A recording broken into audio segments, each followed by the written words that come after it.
Try the other one.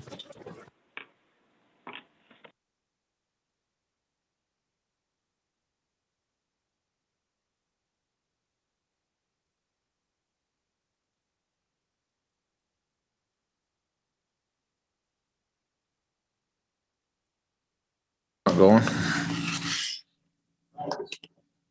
Now it's on. Yeah, this one's on. Chris, you can hear me okay? Yes, Mayor, and we are live now. Okay, we're about to get started here. We're just working through some technical stuff. Be another minute or so.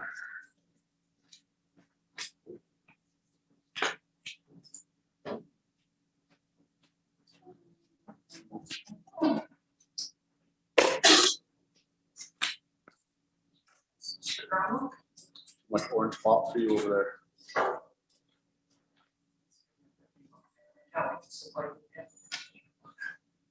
Well, we're drawing names, we decided. Then you can protect me from those very books that are down the corner.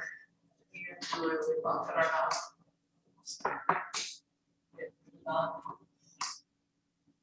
Stay down there. Okay. So 7 o'clock here, we will get started. Agenda's in front of us. Any additions or changes? You guys are having your own side conversation. I'm listening, but I feel like I missed out on something. Sorry, Councilor Busk. Make a motion to accept the agenda as presented. Any discussion? Call the question. Those in favor? That is carried. CEO update. We'll start with Mr. Kim. Thank you, Worship, and the members of council. My CA update. Did you comb your hair, or why are these girls so excited over there? Oh, they had to push the button Okay. for my mic. Okay. Perfect. Thank you, Your Worship, and the members of council. My CA update starts with health and safety. So one employee is in isolation waiting for his test result. All other employees are reporting healthy as of Sunday, February 7th. 3 business licenses were canceled, and 1 new business license was issued this week. Our operations department has conducted semi-annual water sampling and testing, as well as monitoring all facilities due to the cold weather. A Municipal Planning Commission has approved 6 home-based businesses, a truck repair shop, and a storage. The Planning and the Development Department issued 5 development permits and received 1 land use amendment application. The department is also working with our Economic Development Officer regarding 2 inquiries related to potential land development and business opportunities. Fire department received total 5 calls past week. The department is also conducting several fire investigations and assisting economic development for the truck transportation survey, as well as preparing all response vehicles for extreme cold weather these days. From our capital projects front, the condition assessment for the road surface and sidewalks is scheduled to begin in the spring of this year. We are beginning a tendering process for the Glory Land project as well. The peace officers have responded to and investigated 9 incidents in the past week. And in the same week, our facility staff completed 62 work tickets and requests at our building facilities and completed 9 equipment repairs. We are continuing to monitor building systems in this cold weather these days. Finally, as the province of Alberta changed some of the restrictions again this weekend, we are currently reevaluating the COVID-19 restrictions at the MRC, including a partial opening later this week. And this concludes my presentation, and I'm here to answer any questions. Councilor Busk. You said a partial opening this week. I thought it took about 10 days to bring that facility up to standards for cleanliness and things like that. Wasn't that what we were told last week? So, you know, the province restriction has changed rather all of a sudden, and we've been maintaining the MRC up to date, and the staff have reported that they are preparing in case we have to open, preparing for the opening, partial opening, and they are scheduling with all the user groups these days to meet that timeline. Okay. Other questions from council? Councillor King. Just looking, say, 3 business licenses were canceled. Do we know why they were canceled? Have they moved to other communities? Are they businesses that have closed down? Do we know that information? Actually, given the information we have, we don't know. Okay. Yeah. And one more, the tendering process going out for Glory Land. Are we still looking to coordinate with the province to save some money there?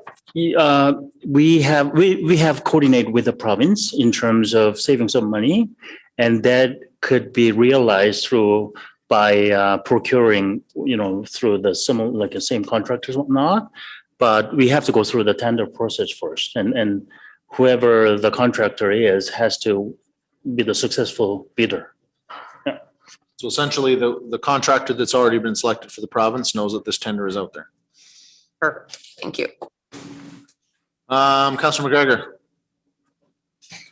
So just like we'd had our meeting with Dan Williams, this is right, the MLA with Peace River. So I did mention to him, but I will mention it out in public, that the changes that did come from the government at the last meeting and through Facebook and Twitter, I would love as an elected official, as it's our job to work with the user groups and oversee some things, or not work with user groups, work with our administration and bring us back reports. We just made a decision of a drop dead date for our community to take out ice. I know other communities have already taken out their ice. So when restrictions get lifted and other things get added on a Saturday morning, and finding that out way of Facebook or Twitter, I would love a heads up. I know that that was not the response given back, but I feel that as an elected leader,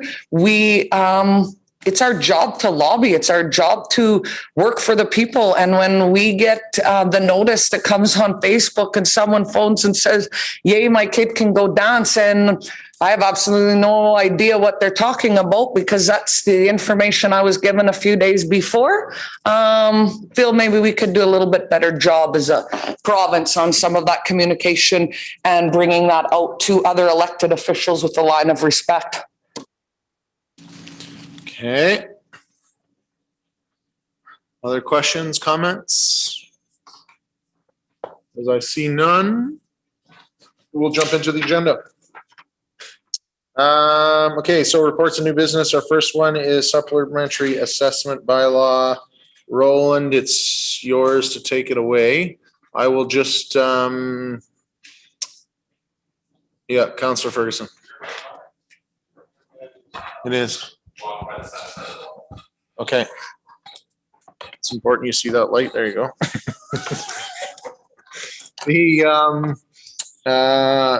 So getting back on track here, for the ones that are on Zoom and directors and that sort of stuff, and those people watching on Zoom, we can't see anything because we're all just in one big room together, which is what we prefer and to get business done.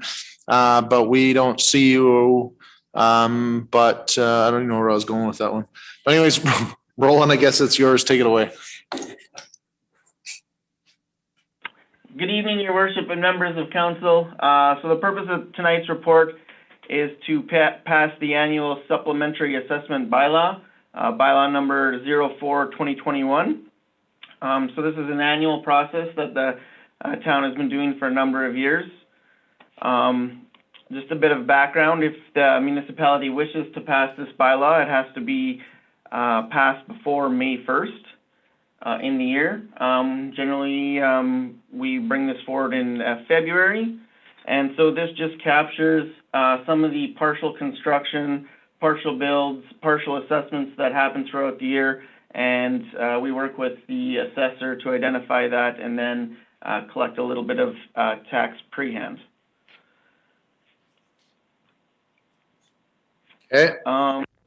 Other than that, my only comment on the year-over-year supplemental assessment. So after the rebuild, I know the supplemental assessment values throughout the year were much higher. Currently, we're trending downwards. Very little revenue is actually generated through the supplemental assessment. However, there's still enough to justify passing the bylaw. Okay, Is there any questions? questions, comments, Councillor King? I'll make a motion that the supplementary assessment bylaw 04/2021 receive first reading. Any discussion? Call the question, those in favor? That is carried. Councillor Graham. That the supplementary assessment bylaw number 04-2021 receives second reading. Any discussion? Call the question, those in favor? It's carried. Councillor Ferguson.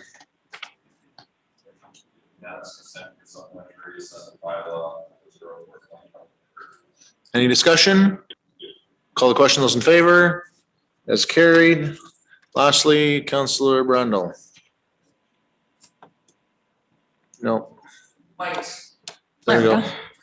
That supplementary assessment bylaw 04/2021 received third and final reading. Any discussion? Call the question, those in favor? That's carried. Councillor Ferguson, don't you worry, I'll bring you a light right there for next meeting, so you got something to keep yourself occupied. Okay, moving along in the agenda, economic development updates. So this is all verbal presentation. Leah, just so you know, we've got a one pager there that I think has got 4 of your slides there that you'll be showing. We're ready to start when you are. Yeah, absolutely. So there's a one pager, there's one slide, and we're actually going to share the screen live. So council has a paper copy and the one slide is up live streaming now. So first of all, good evening, council, and thank you for the invitation to present an economic development update tonight. I'm very pleased to say that there is business interest in Slave Lake and region, so I'm very happy to provide you with an update. So if you're looking at the slide, the first quadrant is reconnaissance, which is basically research, surveys, information gathering, both qualitative and quantitative. And so I'd like to start with the business survey, which recently closed last week. And I want to send a huge thank you to all the businesses that responded to the survey, that entertained close to 300 calls from myself and a couple colleagues here at the town office before the survey actually went out. We were contacting them to make sure that they were aware that a survey was coming out, that we had their correct contact information. And in many cases, we had a really good conversation and dialogue with them. 20 businesses also went through a phone interview with our consultant, Insight Strategies. And on average, the call took about 30 minutes. So I want to thank those businesses for sharing your observations and insights. And then when we did go live with the survey, it was sent to 434 business email addresses. So overall, we had a response rate to the survey of 36%. That's the initial number, just going off of the number of responses sent to us by the consulting company. We had 300 calls, 20 phone interviews, 434 surveys, and 155 responses. And to start it all off, there was 2 discovery meetings. To put that in perspective, an average online survey of approximately 30 questions will get a response rate of between 5 and 30%. For any of you that filled out the survey, you know this was not an average survey. We took a deep dive with the questions into the microeconomy of Slave Lake. So it was a comprehensive, somewhat complex survey. So to get 36%, that is way greater than the expectations of our consultants. And I, again, just want to greatly thank the people for your engagement. This information is going to drive the economic activity moving forward. So that moves me on to what's next. We are expecting a findings report from the consultants roughly the 18th, 19th of February. So I'm quite excited to see what all the information says. And then moving from there, the action plan. So the pillars that we're going to focus on and move forward with should come the week of March 8th. So exciting times in economic development in terms of getting that information, getting a plan together and start to move on the plan. The other thing that I want to talk about in reconnaissance is a transportation survey.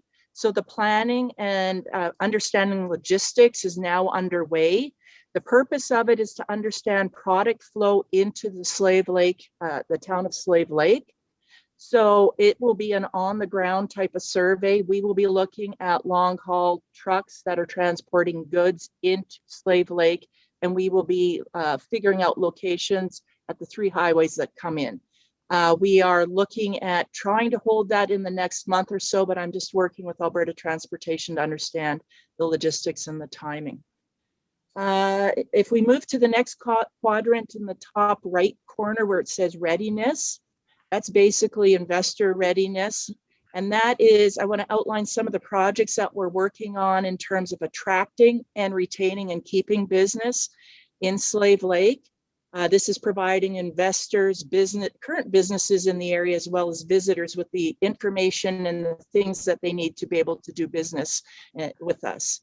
So the first is the economic development web pages. We've been working really hard, not only on a town of Slave Lake website refresh, but also dedicating specific economic development web pages within our town site.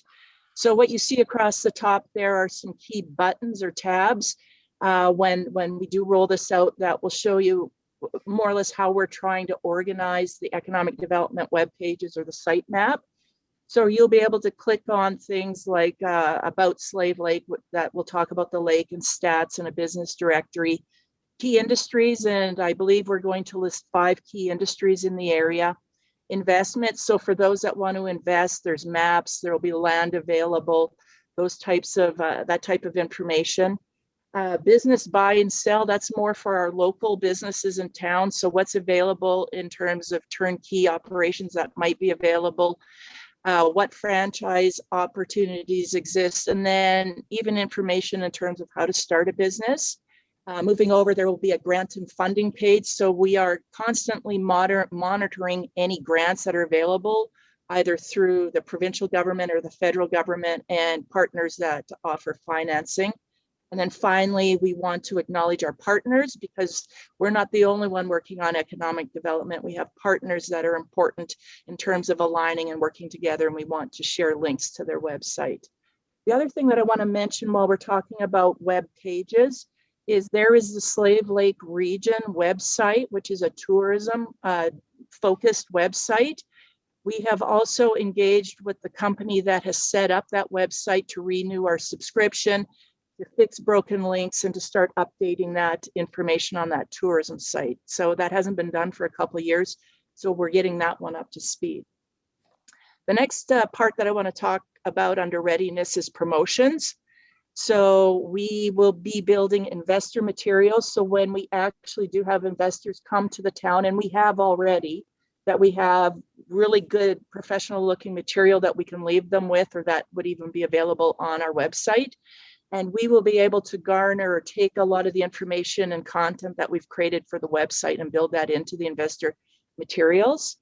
And then we're also working with Travel Alberta, and as well with our tourism society, to look at how to promote and market tourism in the Slave Lake region. And then finally, the third project that I want to mention is the Downtown Revitalization Project. And about 2017, 2018, there was work done in terms of, it was called the Rennie Hall Plaza Main Street project back then. We're calling it the Downtown Revitalization Project now, but we're just picking up the work that was done, and we want to move forward and get some of that actually done this spring. There is funding that's become available through the municipal stimulus program, and some of that is earmarked to help do things in terms of leveling the sidewalk, opening it up so we can have events down there, just creating pathways and wayfinding to and from Main Street so it's easier for traffic to flow there. If we move into the third quadrant, business activity, I've put some numbers in here for council and our public. The first numbers that I want to bring to your attention are the new business licenses. And you always hear our CAO give an update in his report. So what I've done is I've gone back to Q4 or the fourth quarter of 2020. So that's October 1st through December 31st, and captured those numbers. So there was 15 new business licenses in the last 3 months of 2020. For the month of January 2021, there's already 11. In terms of the breakdown of those business licenses in Q4, when there was 15, approximately, well, there was 3 of them that were focused on oil field supply, and the remaining 12 were geared to retail and services. Of the 11 that we've received last month, 2 of them are geared towards oil field services and contracting, and 9 are geared towards retail and services. Then the next piece of information is the development permits. You also get that update weekly when we have council meetings from our CAO. If we look at Q4 2020, there were 19 development permits issued. In January of this year, there's already been 15. And then the final bit of information under business activity are the business inquiries or leads. So if we go back to Q4 2020, so October 1st through December 31st, there was 14 inquiries or leads. In January, we've already realized 6 of them. And to give you a breakdown of the leads in general terms, because I can't disclose who the specific businesses are, of the 20, 8 of them are oil field services, and most of their focus is on servicing the activity in Martin Hills. The other of that 8 are renewable energy companies, so geothermal and some other opportunities that we're having conversations and dialogues with. 7 of those are retail, so stores that are selling products or services. 2 of those are in the housing or accommodation sector, and then there's 1 that has to do with transportation, connectivity, and hubs. So that's a breakdown of the business inquiries and leads Q4 as well as January 2021. And then finally, I wanted to just give a bit of a visibility to the partnerships and networking. In economic development, a ton of what we do is networking with regional associations, provincial associations, economic developers that are neighbors, that are at a regional or provincial level. So we're informed, we're connected, and if something's happening, hopefully we're in the loop and can generate something from that. So since October 1st to the end of January, I'm outlining approximately 50 partners or folks that we're networking with. And this is just, these numbers are now just mine as the economic development officer. I know that council, our mayor, our CAO, and others also have been working on networking and partnerships as well. So it's well above the 50 if you total all of them together.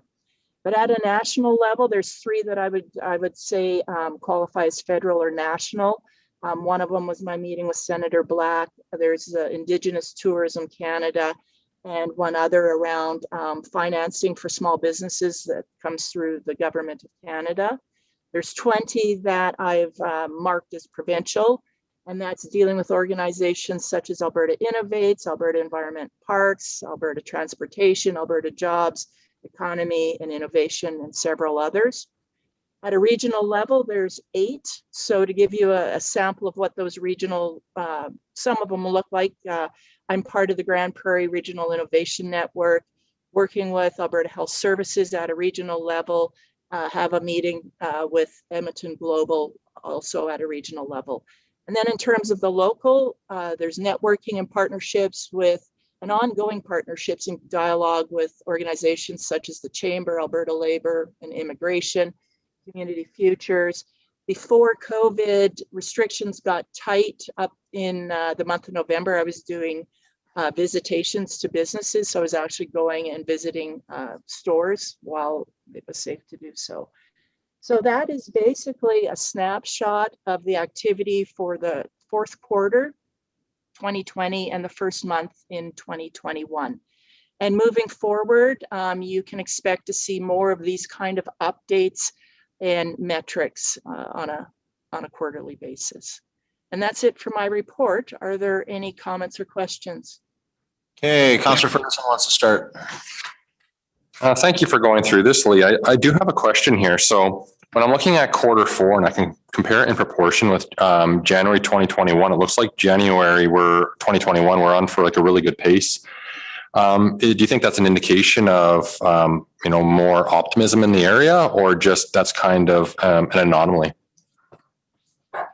I'm going to comment in 2 ways, Councillor. The first is, if anybody watched the vlog with Senator Black, he had been visiting virtually with a number of communities across the province since the fall, I think November, December.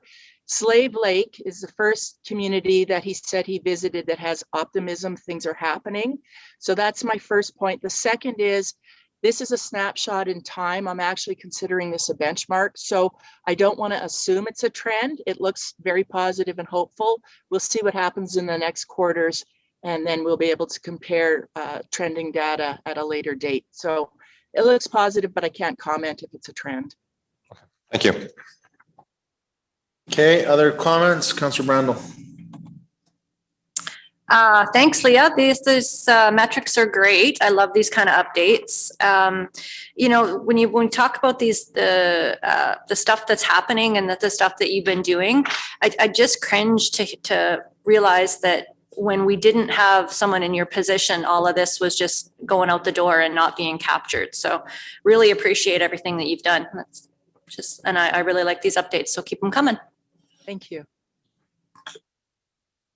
Other questions, comments? I'll just weigh in here and say, I echo some of what the councillors have said already. One of the things is that I did have a very intense conversation with Senator Black as well, and it was nice to hear somebody at that level who was, he had multiple meetings with industry, with local elected leaders, different community groups, and was, you just couldn't believe the overwhelming optimism in this region. So I think that goes a long way to saying that we're on the right track. It's great to see some of these data metrics coming in that, we've got new businesses, licenses coming on, we got development permits that are happening, and we got inquiries that are happening. And so it was very frustrating in the past that some of these things would come and they would just fall through the cracks because we just really didn't have anyone to look after them. So I know that we're really putting a lot of money and teeth into an investment here in economic development. It's great to see that the businesses are buying in to get 155 responses there and getting some of that data. That survey was not super easy to navigate. It went into some very in-depth pieces there, but we want to make some good decisions moving forward. So I love these updates. I think it's good to show the community what we're up to, but it's nice to know that things are happening, and I'm excited to share, some of these things have come to us. We've got meetings set up with some of these companies that are interested in this area. We'll be sharing more in the weeks to come, and I'm excited to share some of the stuff with the community. But I will tell you, Slave Lake is not a bad place to be doing business these days, and that's always good for this region. So onward and upward. I'm excited to see where we end up. Thank you very much, Leah. If there's nothing else, I would entertain a motion to accept as information. Thank you, Councillor Brandel. Any discussion? Call the question. Those in favor? That is carried. So at this point, we'll jump into committee minutes. I don't know how many actually happened last month, but we'll start out and see where we end up. They're pretty light in the package. Intermunicipal committee, we don't have a meeting right now, but we need to get one set up. So she'll be feeling out the MD for a date. Joanna, if you could bug them and figure something out. I'm not even sure whose turn it is because we alternate back and forth. Watershed. We meet Thursday. You guys meet on Thursday. Okay. Chamber of Commerce. Been postponed for now. Our AGM tentative date. Our AGM tentative date is February 22nd. Are they advertising it? It's just gone out. Yeah, okay. Yes, February 22nd AGM. Okay. Housing. So we actually have a meeting on February 16th with the Minister of Seniors and Housing. we had sent them a letter way last fall, or summer, or a while ago anyway, and asking for this affordable building project where it's at. The building has stalled, so we just wanted to know what was going on. We had $4.5 million slated from the last government, and it's just sat there. So in the letter, we laid out some options and said, you know, can you either give us the 1.5 that it's going to take to build this building, or are we going to let us give us permission to sell some of the inefficient single family homes in the area that we want to replace, and then put that money towards the project, or just downsize the scope of the building to fit the money, the 4.5 that we have. So the ministry was waiting for this affordable housing study or something, and it was supposed to be out last fall, September, but with COVID, everything takes longer. So it was supposed to be out in February. So I hope that we will finally find some answers. And as Joy mentioned earlier, we had a meeting today with MLA Williams, and he'll be on that call as well. So hopefully I'll have more to share next update. So the government also on that stream wanted to give us a grant, a CMHC grant for refurbishing a hotel to make as this affordable building. The grant was either for building a brand new building or refurbishing an existing hotel. And there was a hotel in town that was working with the housing and the province on it, but the numbers just weren't going to work. So that has gone by the wayside. The lodge has had no cases of COVID. They've definitely increased the activities within the lodge to keep the seniors busy and happy. And we're marketing the lodge now as the best place for seniors because, the connotation can be that it's a place to go and die, because people don't want to leave their own homes and enter a home. But right now during COVID and all of the increased activities we've got going on, they are happy and healthy, and it's the best place to be. So there still is a few vacancies that we're advertising. And that's about it.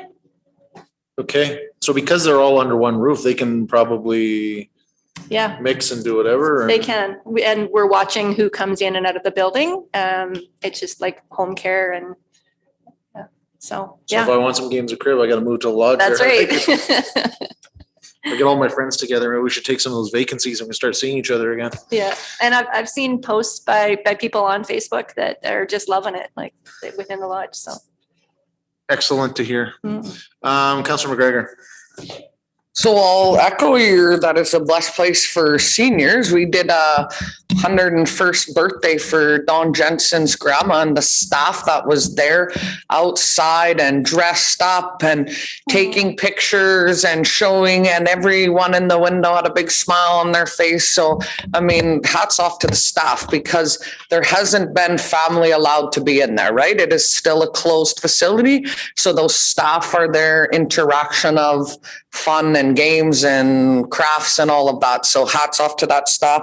You said there was vacancies. So in a conversation that I had last week with an employee with AHS, there is people at the hospital in acute care that could go over to the lodge. So how do they go about getting in on these vacancies? Well, it depends the level of care because we've only got the 8 DAL extra care rooms.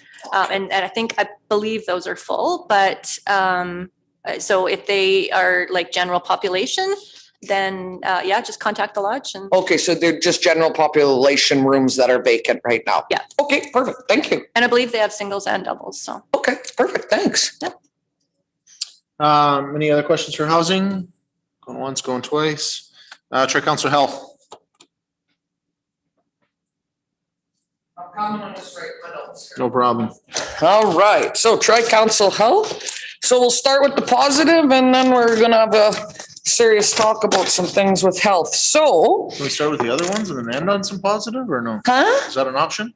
Nope. Start with the other stuff and end on positive? No, because I want it to. There's a lot of. I want it to resonate with people a little bit more than some of this stuff. So January, which is exciting, we had 15 babies born in Slave Lake. So I know there was a time where there was no babies born in Slave Lake. 4 were by C-section and 11 were natural birth. So let's start off with that because that's always new life in the world is exciting. Our wait times so the clinic is open for walk-ins. Right now it is just Monday to Friday, 9 to 5. And it's going to stay like that for a little while longer. That's the capacity that is working right now with the staff and where we're at in the world. So that one is working. There's also been some people that when you get a positive test for COVID, you've been told now to contact your family physician provider, and they've been doing some support through phone conferences for those people so that they don't have to come into the clinic at all, and just being able to keep up on their health and some things that go on with that. So that's really good. The phone consultations have been working, and so that's nice to see. It will never take away from an in-person visit, but sometimes for prescription renewal too and things like that, it's really quick, it's really easy, and it works for not having so many people in and out of the clinic.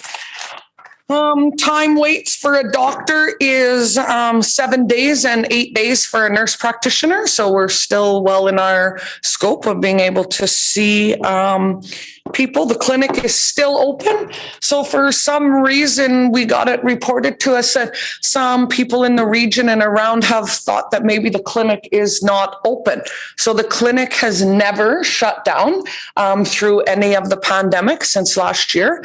So the clinic is still open and available. So just to reiterate that, maybe just some confusion or however it works, but the clinic is still open. So that is great.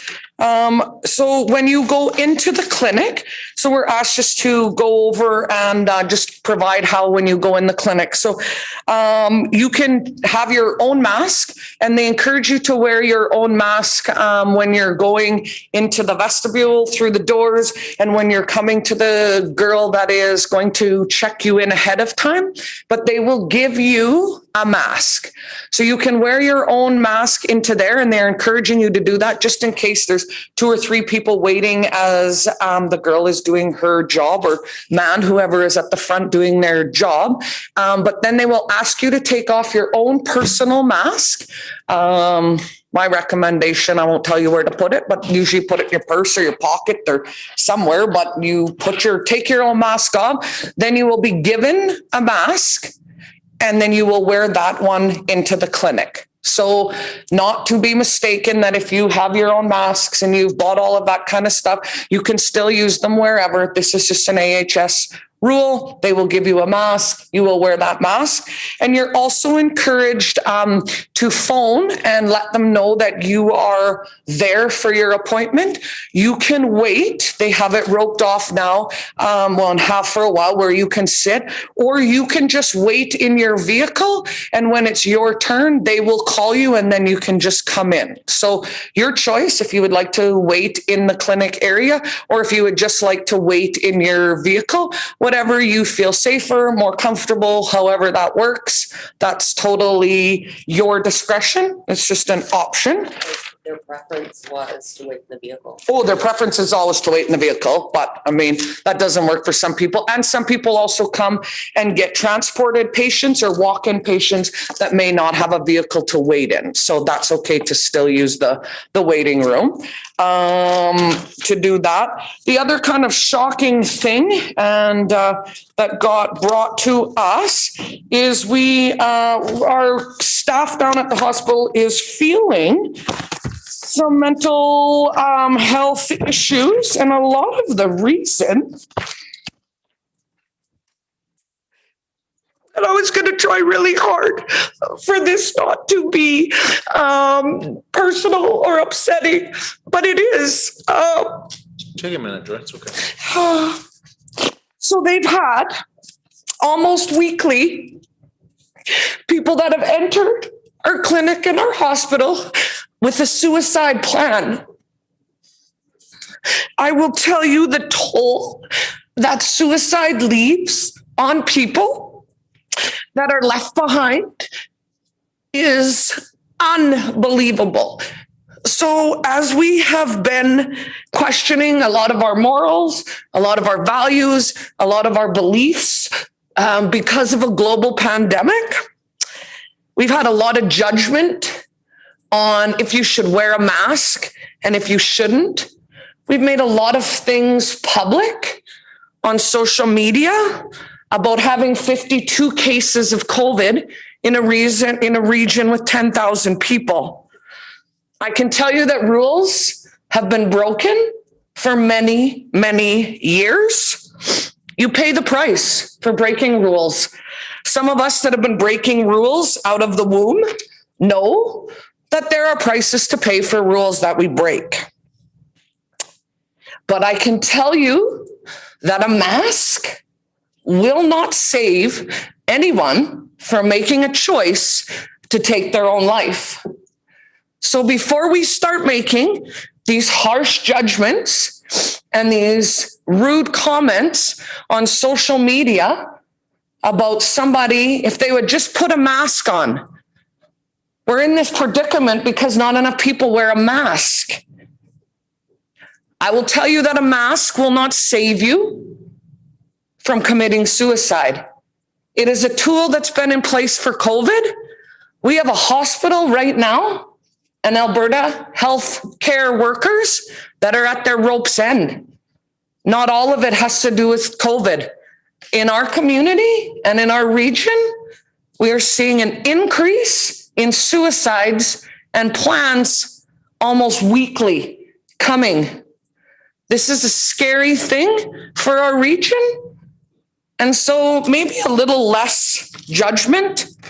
If you don't think that wearing a mask is going to help you or save you, it's totally your own. Everyone is allowed to still have their own morals, their values and beliefs. People will continue to break rules in order to make sure that their mental health is okay. And their mental health looks different for everyone in this region, and it looks different under one household.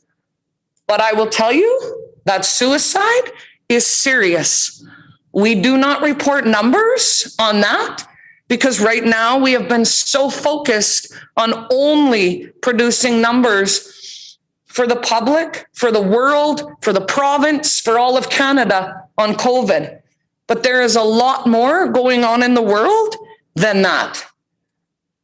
So from experience and knowledge, maybe the next time you write, well, if only people would just wear a mask, we wouldn't have so many cases. If people would just quit coming to the store, we wouldn't have so many cases if they'd put a mask on. Some of those people are barely getting up every day. Some of those people haven't showered in weeks because they're not sure where the next meal's coming from, or their morals and values and beliefs have been so questioned because they've broken a rule that now they have a plan to take their own life. The people that are left behind from that, it is something that you have to live with forever. So before we are so quick to judge and question other people's morals and values, maybe we should remember that there's a lot of other things, sicknesses, illness that you can't see that are happening. The staff at AHS are tired, and it's not a lot to do with COVID. They're tired because when someone comes with a plan to take their own life, it's gone to a different level. So think about that the next time you want to write something about someone breaking a rule that might be provincial, might be national. We've all broken rules. Sometimes it's for the good of our own mental health, and it's what gets us through every day. So that's all I have for that one. Thanks.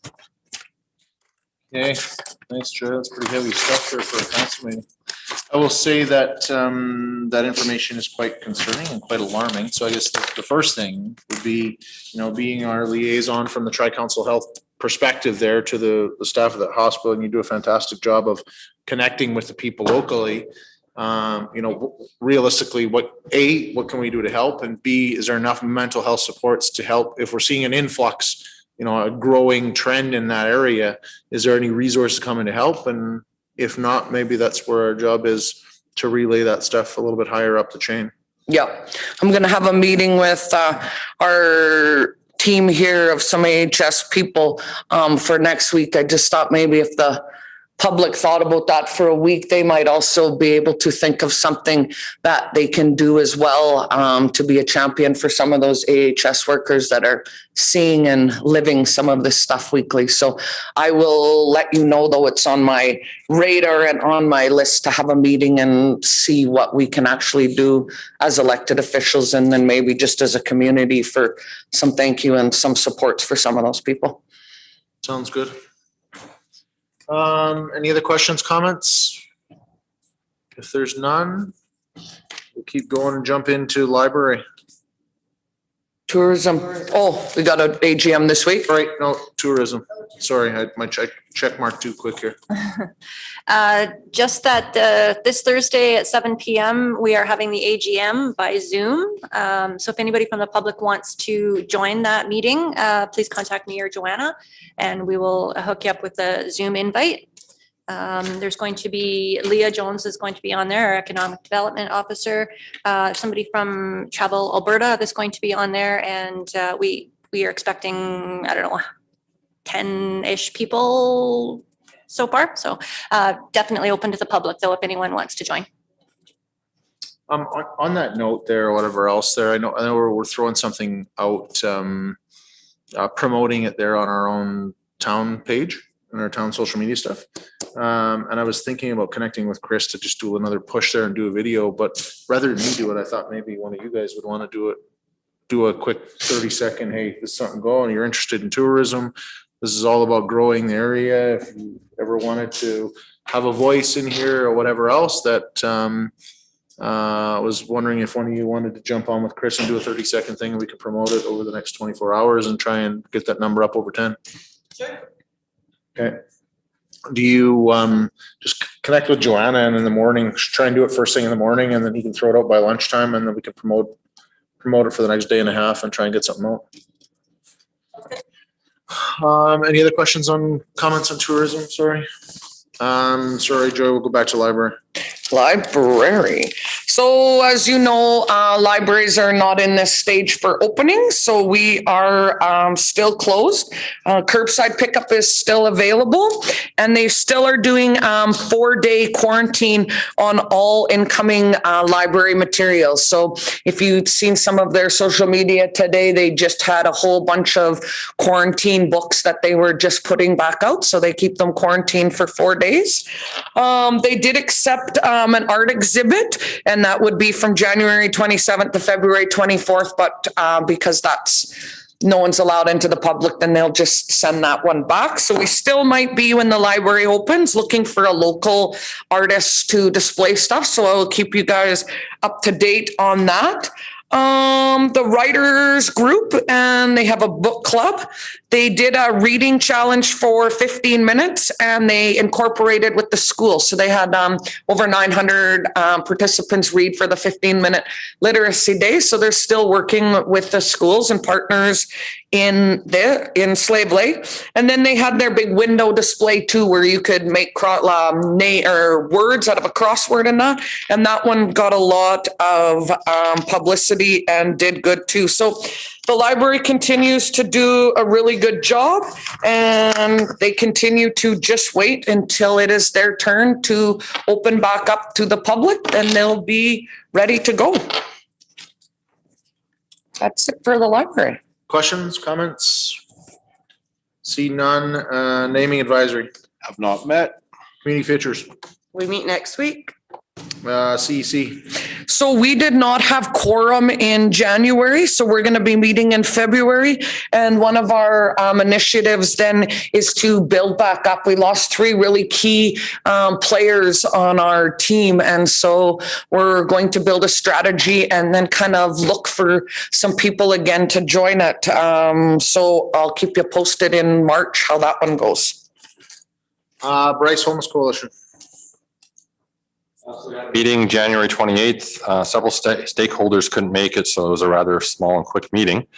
The MAP program is currently running 24 hours a day. In November, there was total usage was 98 total nights stayed, which was comprised of 19 different individuals. In December, the usage was 131 total nights, which was comprised of 28 different individuals, 2 of which were new to the program. Another thing I did ask on the call, I asked Pat Shimego from Mental Health and Addictions with AHS about the current supports for mental health and addiction. She said the supports aren't currently set up to respond to a crisis at this time, especially due to the complex needs of a lot of the homeless individuals. So it takes time to coordinate a lot of these responses. So it does highlight the need for some crisis supports for the homeless population. Okay. Do you also want to touch on your recent meeting you had in regards to the other group that they're setting up? I didn't actually get a formal invitation to that one. Okay. So Mr. Gary Roth attended that. Okay. Yeah, so behind the scenes, I know that they're putting together another group that's looking at transitional housing, and it's being spearheaded. Barb Couture from the Friendship Center there is the lead on that one, and the chair of that group as well. And RDN, Rural Development Network, as well as CMHC look like they might have some funding and can be able to help transition something. And so even have some other leaders from other communities coming. So we'll see where that ends up. Any other questions, comments? Jump into. So to just be clear, when you say like 131 nights, that's 131 unique visits by 28 individuals? Correct. Okay. Yeah. MPC. So we had a meeting on February 1st. We had 4 6-month reviews for home-based businesses, which were granted permanent approval. We approved a truck repair shop. We approved 2 new home-based businesses. One is Bowen Therapy, and another was a seamstress. And we also had an application for an asphalt plant. Some of the specific details regarding the equipment to be used was absent, so we deferred a decision on the matter until we could get more info. Okay, questions? ISDAB, we had a meeting in regards to a garage that was being built over in the northeast. And so they had some variances for height and side yard and a few things. They were minimal. We did get some pushback from some of the community members. They were concerned about the height and use, but use really isn't the discussion of our group. It's up to the planning and development and bylaw to make sure that it conforms to that use. And the variances were granted. Waste. Next meeting's supposed to be February 17th. Airport. So we had a meeting February 1st. So we did have our total landing data from 2019 compared to 2020. So compared to 2020, it was almost half of 2019. In 2019, we had about 4,600 landings approximately. And in 2020, we had about 2,500 roughly. So a decrease of about 2,100 landings. 2019 was exceptionally high due to the fires in the area, and 2020 was exceptionally low due to, thankfully, a quiet fire season and COVID. So in 2020, we had high water levels, so this resulted in a loss of about 30 feet of the airport lands bordering the lake. This is worrisome, especially since we are fencing the airport in the near future. If we had already fenced the airport, it would have likely washed away fencing on that side. That being said, we decided to look at a shoreline stabilization study and different options available. So we awarded a contract to WSP to study some of the different options. some which could be hard surfacing and or bioengineering. We are somewhat limited with options since, using trees is out of the question, which apparently is a common way for stabilization. And the proposal will also advise on the permitting requirements and processes, since we know that there's fisheries and oceans and different governmental agencies that need to be dealt with. Another thing that we are looking at is we're exploring the possibility of developing a 9.5 acre portion on the southwest portion of the airport. This would potentially be used as a parking area for our aircraft. This land has no direct access except through Big Fish Bay, so we would have to work with Big Fish Bay for access and coordinate that. This is very much in the preliminary stages, and the airport would only proceed if it makes financial sense. So, Hey, questions, comments from council? Going once, going twice. Wildfire Legacy, haven't met. Protective Services. Looking to set up a meeting for the first week of March. Okay, Northern Alberta Mayors and Reeds Caucus hasn't met. Northern Alberta elected leaders just had a Zoom meeting on Friday, but I wasn't able to attend. A lot of it was about the Site C dam over in BC and how it's affecting those guys who live in the northwest side. But there are some minutes coming and I'll share it with the rest of council.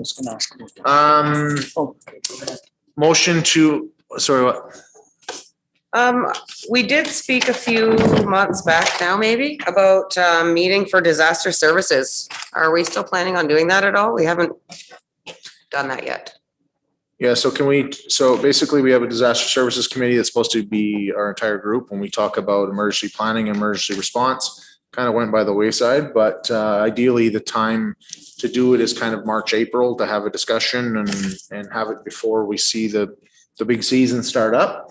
It's usually led by our fire chief. And so if we could check in that box and see what we should be doing there, and we've got some bylaws and stuff there that'll highlight what we should be going, but it's basically all of us get on the same page about in event of emergency, what does it look like? What are we doing and where the pinch points are? So why don't we make a motion to have a disaster services meeting before April 15th. I'll make that motion. Any discussion? Call the question. Those in favor? It's on there. Perfect. Done. Okay, motion to accept the verbal updates from the committee of the whole. Thank you, Councillor Gramlich.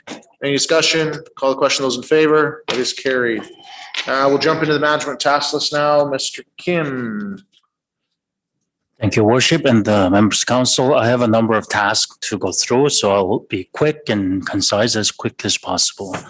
So with regard to the drainage master plan, we are waiting for Alberta Environment to conduct their assessment first, and then after that, we'll be able to start our drainage master plan. So we are waiting for their progress, which it seems to be making some progress there. With regard to the pedestrian walkway on the Highway 88, several months ago, before I joined this town, there was a request made to the Saris First Nation to have some sort of a dialogue.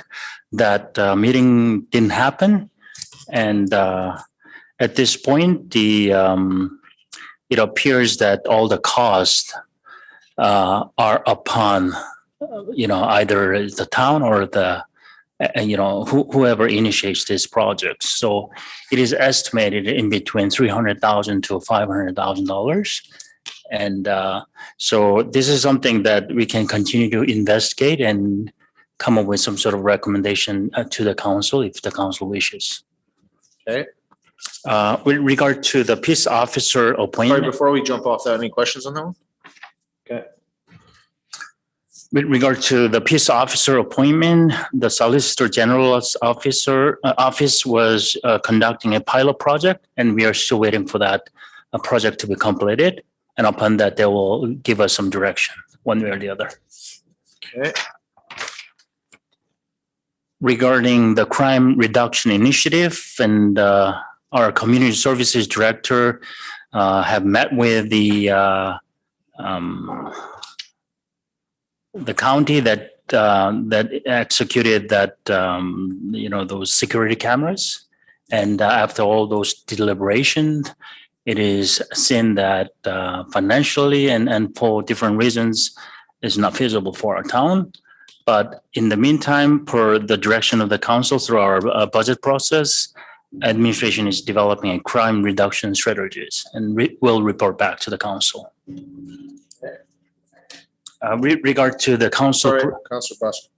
So this one then can be considered closed, then it doesn't have to come back again, correct? So. Yeah, so we could take this one off. So it hasn't really survived. Behind the scenes, we're close to finishing budget, but this one's kind of, we've looked at a number of times, looked at the cost and the feasibility, it just doesn't make sense.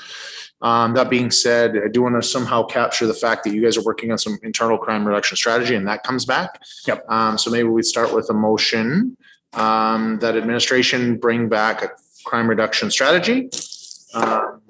And what tools we already have in our toolbox for that, right? Right, that specifically highlights what tools already exist.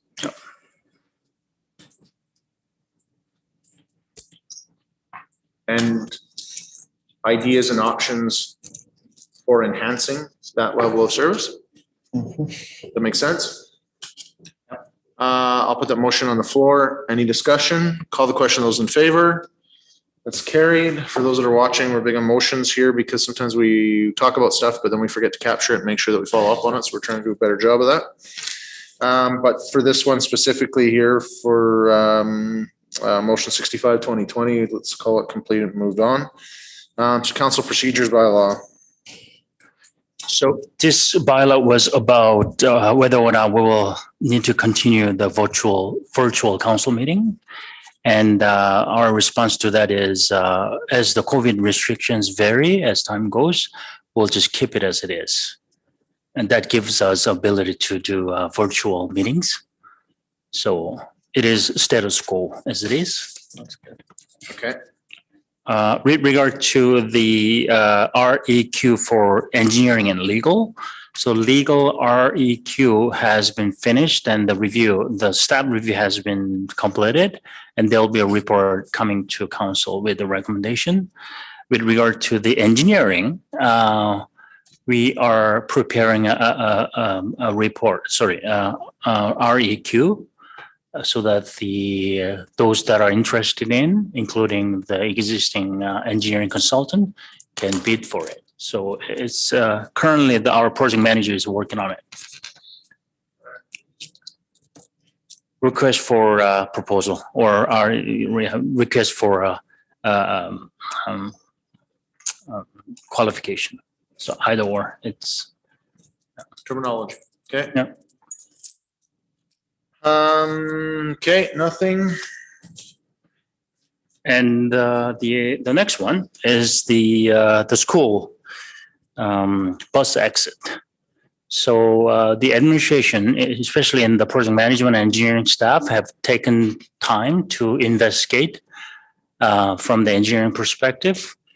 And with all things considered, we are not recommending to allow the access to occur there, saying that it is possible to do so, but it's going to cost quite a bit.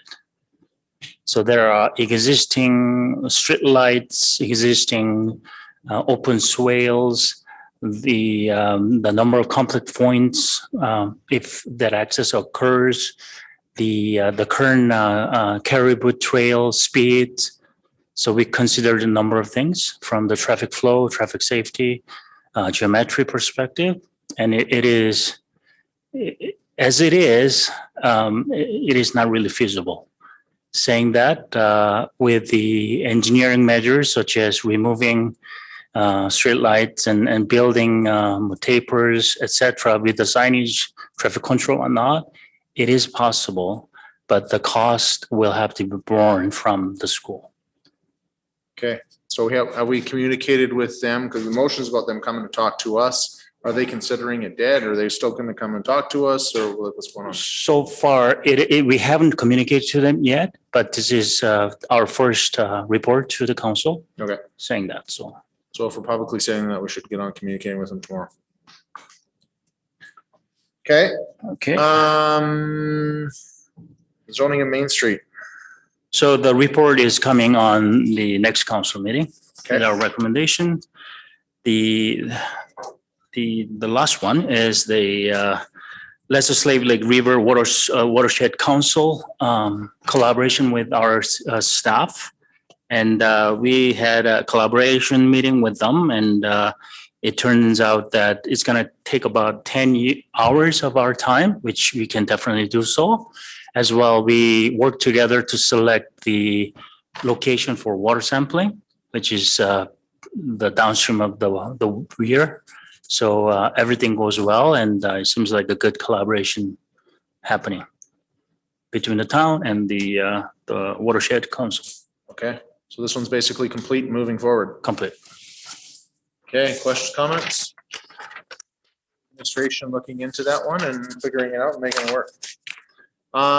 Joanna, for future meetings, can we have something that's small and petty, but I love a column that says, it's in progress, it's completed, it's on hold, whatever. Just a quick glance thing. Councillor Ferguson. We talked about making motions to be more deliberate. Should we make a motion for the communication to the HPSD, or just handle that internally on the back end? Well, no, I think it's part of process there. Okay. Our motion was built around the fact that they engage. So we'll be interested to know if they're still coming or they're not coming or what's going on there for a future meeting. Because the motion was around inviting them to come talk about this. That being said, administration did a bunch of the research and said, hey, I don't think this is feasible. They're going to talk to High Prairie School Division and we'll see where that ends up. Okay. Councillor King. We also had a meeting set up with Living Waters that got canceled a few times. Are we going to reschedule that? It got canceled once there during the COVID. Can we reach out to them and see if they're still interested in coming? They had approached us and we just asked to postpone. So we don't need a motion for that. It's administrative. They can sort that out. Okay. If there is none, there's nothing else there. Motion to accept the pass list as information. Thank you, Councillor Ferguson. Any discussion? Call the question. Those in favor? It is carried. Correspondence. We got a letter from the curling club. And so essentially they're saying, in the past, we have donated upwards of $19,000 to this group. And it was kind of earmarked behind the scenes as something to help the Junior Rocks program and specifically around youth. Over the last number of years, in budget discussions, we have noticed that we've inherited a lot of legacy items that the communication going out to those user groups has been, you can't bank on ongoing funding from the town for these things, that at some point you gotta stand on your own. So, this is one group too, that over the past few years, we've seen a reduction in that support.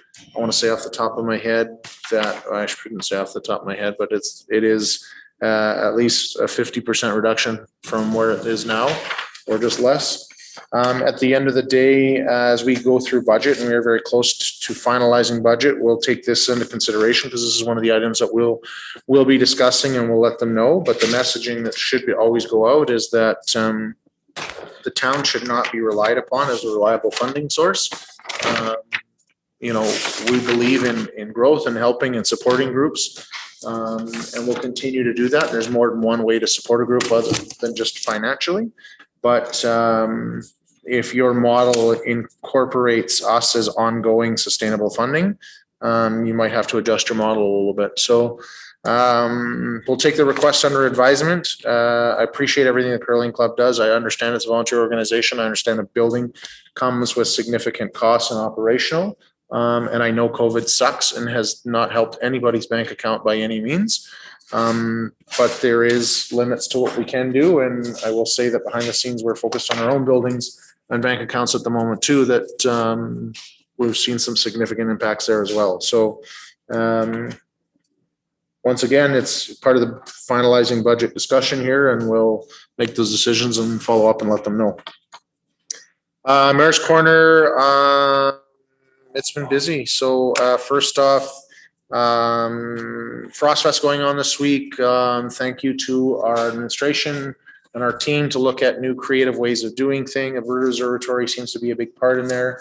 But there are lots of virtual things going on there. Hope you take the time to check some of that stuff out and get involved. Got a call from our current MLA here last week out of the blue. And so it was the first time I heard from him in 2021. For all those that know what's going on, that was an interesting conversation. But it was also short and sweet. And so the MLA let us know he wasn't going anywhere, but he was here to help and wanted to know if we wanted to set up a meeting and go over any concerns or have a conversation. And I said, well, our concerns haven't changed and our conversation hasn't really changed. So I encourage you to take the list that we've given to you on multiple other occasions and go do some work on that. And when you have some more information to report or some updates to that, we'd be happy to discuss those. Behind the scenes, obviously, we've talked about this before, that province has also reached out to say, hey, listen, we're here to help. We understand that there's been some issues with the representation, and we know that you guys have been neglected and want to hear what's going on. And so with that, MLA Dan Williams, as council's mentioned a couple times, showed up today here and set up a meeting with us to kind of go through our list and get some more information on each of those items. And so we did go through that with him. We appreciate him taking the time, and he was very attentive to listen. That being said, it'll be interesting to see what kind of follow-up and action goes, because that's been kind of our flavor of the day. We keep telling people about what happens and then nothing hears, but I'm optimistic that Dan will bring something to the table. MLA Williams is what I should be saying. Let's get that one. I was going to encourage people about the AGM for tourism. This is a big thing, that there's this group there that has some seed funding. We got some passionate people.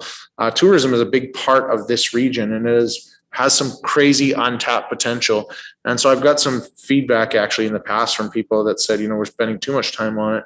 I don't think we're spending enough. So I will encourage, there's a lot of people here that have some great ideas and some great energy. And so I encourage those people to get on the Zoom call for the AGM on Thursday, get involved and make something happen. If there's a community that can make something happen, it's this one, I'll tell you that.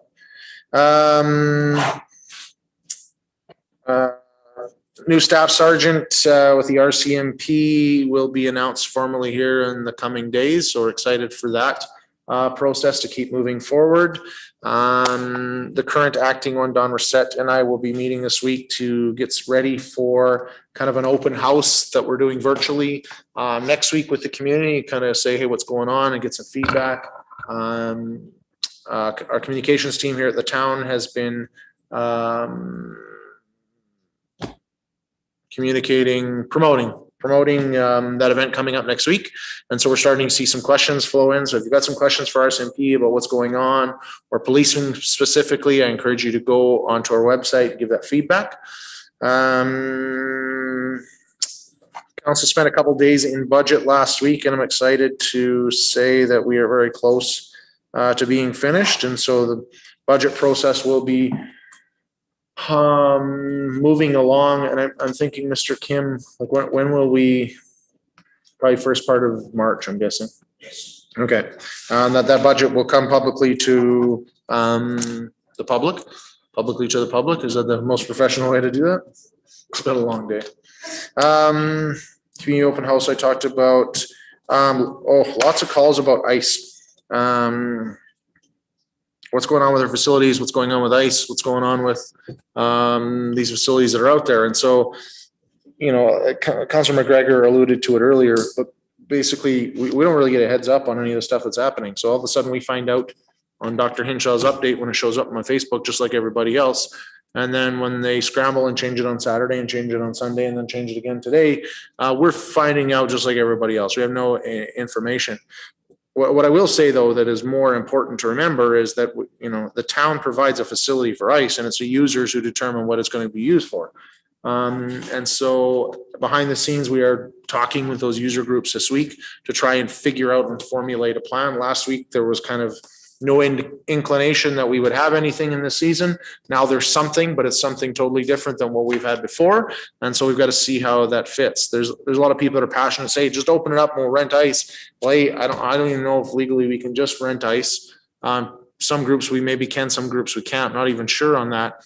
And in fairness, we're not going to hire back a bunch of people that we've laid off and bring back 2, 3, 4, 5, 6 staff for a couple hours of ice every week. That's not really prudent for municipal leadership here by any means. But I will say that I'm starting to see some creative things flowing in from some of those groups. Keep them coming. Like we stressed in our council meeting previously, our goal is not to shut in all these facilities and save $1, but we have to justify their use, and it's going to be their plans that are going to show that justification makes sense to keep one ice surface going, 2 ice surfaces going, keep it going till the end of March, keep it going to the end of April. I think we're open to exploring it, but it's got to make sense, and it's got to make sense with all of these pieces flowing in.